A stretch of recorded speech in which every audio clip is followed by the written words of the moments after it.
What's going on, guys? Keegan here, and today I have a game for you on Underground with the ACR, and I go 29 and 5. And this is actually one of the games that I just got it like 10 minutes ago, and one of the first times that I really am using Assassin. I just figured out like everyone. Before it was like I would say everyone used it, but now it's literally everyone is using it. And I was just like, well, if you can't beat them, join them, you know. And I'm playing solo, so I gotta have a little bit of help with me. Plus, then I put that stinger on my back, and every time they call in a UAV, I know some of my teammates. You know, the other team, every single one of them will have assassin. My teammates, none of them, and they're gonna be fucking awful, and that is just gonna fuck up my team. So I figure, if they put up anything in the air, help out myself by getting another point, and help out my team by getting those UAVs out of the air, because my team sucks and I need to help them as much as possible.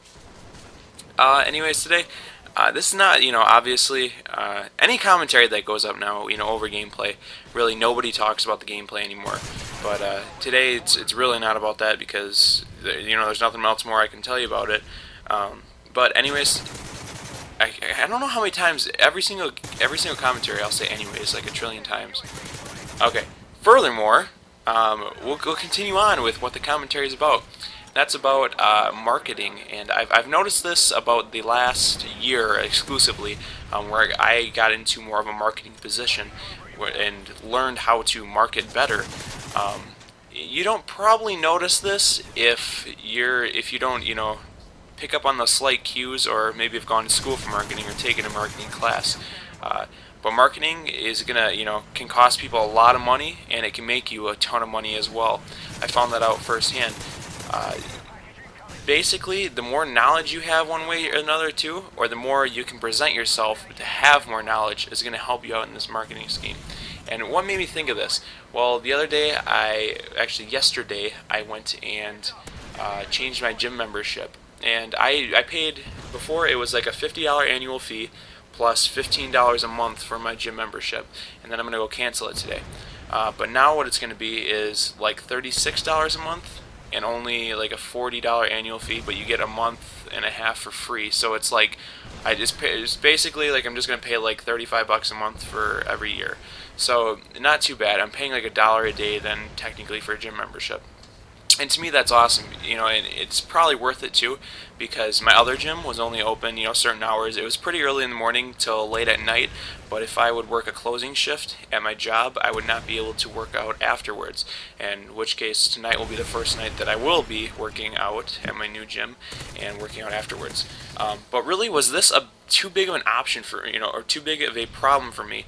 And, I don't know. I always made time for it at the beginning, in the beginning of the day to go work out then.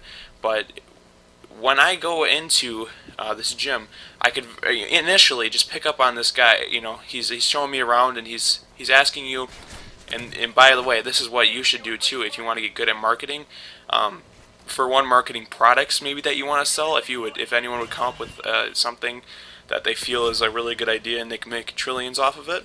Or if anyone wants to market themselves for a job, basically you need to go up to who your buyer is, and that might be your potential boss, or that could be your potential customers. If it's your potential boss, or even your potential customers, I should say, you need to figure out what kind of service that they have from either their product or from their workers, and then you need to figure out what they do not like about it. That is basically the first step. So he initially just like right asked me, where do you work out? What don't you like about it? And I was like, well, it's if I work, I can't go at night. It's sometimes tasky in the morning. It's a little bit farther of a drive, but I like that it's cheap. And so he's gonna try to appeal to every sense of it. And he says, well, with this 24-hour gym, you can work out whenever you want to.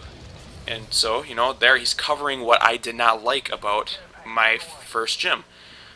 That's awesome. Then he's gonna be, I'm like, well, it was a lot cheaper than here. Well, then what they do, a lot of times, watch out for this too, especially if you're going for car. They'll throw out a bunch of random numbers like, this is typically, $100 sign-up fee. If you sign up today, it's a special, quote-unquote special. They can rate specials however the fuck they want. It's a special. We're going to waive this fee for you. So a lot of times you see this with car sales as well. They'll be like, no down payment, no none of this.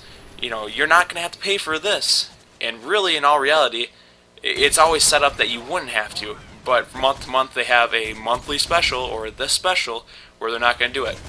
So I knew it was a bunch of bullshit and that I really wasn't getting a bunch of deal there. But once again, I thought about this for a long time and figured that I really did want this gym membership to begin with, no matter how much bullshit he was throwing on the table. Well, anyways,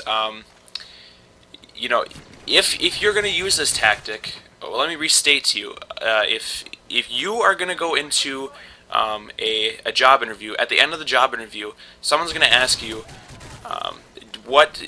do you have any questions? And you should be, right away, you should say, yes, of course I do, I'm glad you asked. And, cover what the job exactly is and appeal to that. Say, even if you're at McDonald's, be like, what exactly would my job be? You're like, oh, you're going to be running the grill and cleaning the shit off of the grill. Literally, people shit on this, and you're going to clean it off. And you're like, oh, really? What didn't you like about the last guy that did this job? And he goes, well, he was a one-armed man, and he had a mustache. Be like, well, that's great, because I have 2 arms. I don't have a mustache. I don't even like facial hair. And I can clean shit better than any one-armed mustache man can. And so you just appeal to him there. So in turn, you're selling yourself. Now, if you just go in there and say, well, I feel like I'm a good candidate and I could do a good job, it's more than likely not going to cover it. So appeal to their senses, and I might do another commentary about this to get away and try to cover up some shit that you really don't want them to see. But we'll see. Thanks for watching, guys. Peace.